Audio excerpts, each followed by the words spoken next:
The recent campaign against sexual harassment and abuse has been a long time coming. Thank God it is finally here. But there's a cautionary tale that I want to bring up about people that are considering joining the Me Too movement, meaning that, yes, I was sexually harassed or sexually abused as well. And let me share that with you today. You're tuned in to David Essel's Daily Video Boost, your exclusive online video community. Much more information on our daily videos that you can join from anywhere in the world at talkdavid.com. Your counselor, your coach, your cheerleader, so happy to be with you here today. So, as I mentioned a moment ago, I think it's about time that this campaign is hit and that everyone from politicians to movie stars to directors are being called out for the ridiculousness that has been going on probably since the beginning of time. And I think for those individuals who are ready to expose themselves, no pun intended, to expose themselves to the world as someone who is a victim of sexual harassment and sexual abuse is profoundly powerful, because there is power in numbers. So the more people that come forward with something like this, the greater the change could be. But there's a massive caveat. Not everyone is ready for the backlash that could occur when you come out and join this publicly, like on social media, and start putting Me Too on your Facebook wall, your Twitter feeds, etc. Not everyone may be ready for the support even, although that might sound weird, that they could get from thousands and maybe millions of people when they come out and saying, yes, I was sexually harassed or sexually abused as well.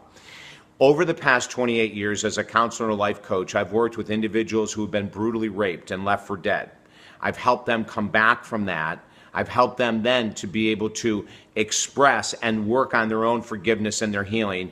And then I've helped them actually to be able to learn how to go out into the public and talk to others about their experience. I've worked with individuals that have been sexually molested and abused by their father for 12 years and helped them recover 30 years later, and then be a vital force in their community, helping young girls know what to do.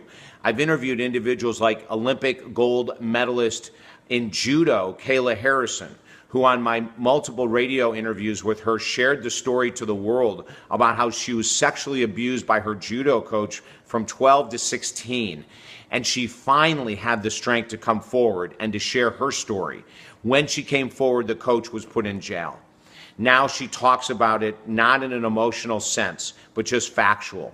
And that's the key point of my presentation here today. For those who aren't ready to come forward because they haven't done the emotional healing, it can really set people back.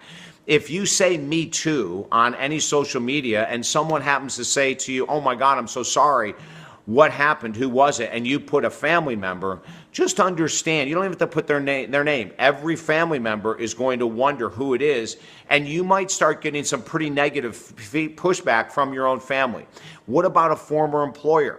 It could have been a boss, a supervisor, the owner of a company. If you put Me Too and someone asks you what happened and you say it was a former employer, your former employer may be willing to come after you if they know that you're talking about them and if somehow you allude to that person. What about your current employer? If they see you a part of the campaign, they may then start to hold back on any type of advancement because of their fear that something similar might happen in their company. Is any of this fair? We're not talking about fairness. We're talking about reality. I've worked with people that have come out too soon with the fact that they were an alcoholic only to fall back when the pressure hit them. I've worked with individuals who came out too soon as gay or transgendered or lesbian without doing the work, the foundational work, only to go back into the closet when they started getting pushback. And I've worked with sexual harassment and abuse survivors that have started to speak publicly way before they were ready to, and then they couldn't handle. And what I said earlier, either the support, and in the support I mean people saying, come and talk to our group or tell us more about what happened. They weren't ready, prepared. So number one, before you join the Me Too movement, work with a professional, a counselor, a minister, a life coach, a therapist, to make sure that you're ready and you're grounded in order to come out and to be who you truly are. Once you've done that step, then it's up to you. Some people will never come forward. That is their choice. Others, once they've healed or come very close to healing, could be a proactive member of society, helping others learn how to deal with the travesty of sexual harassment and abuse.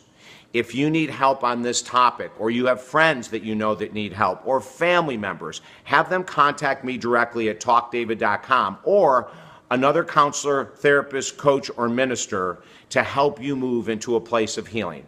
You can find out everything you need about our work at talkdavid.com.